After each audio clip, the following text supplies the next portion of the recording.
Čekajući na neku emisiju, odlučila sam da pročitam danas jednu svoju pjesmu.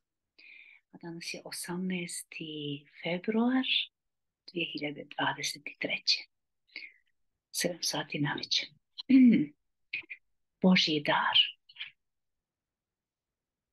Davao mi je on mnogo. Više nego su mi mogli uzeti. 100 puta više. Milijun puta više nego su zavidnici mislili da je trebao. Nitima ljubavi njegove penjala sam se i pjevala o ljepoti njegovih daru.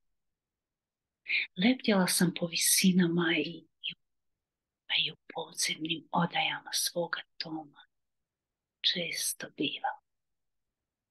O, ljubičasta bojo mog života sveta, duša moja je njegova.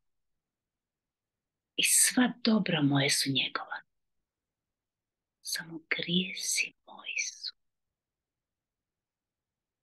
jedino ljudski.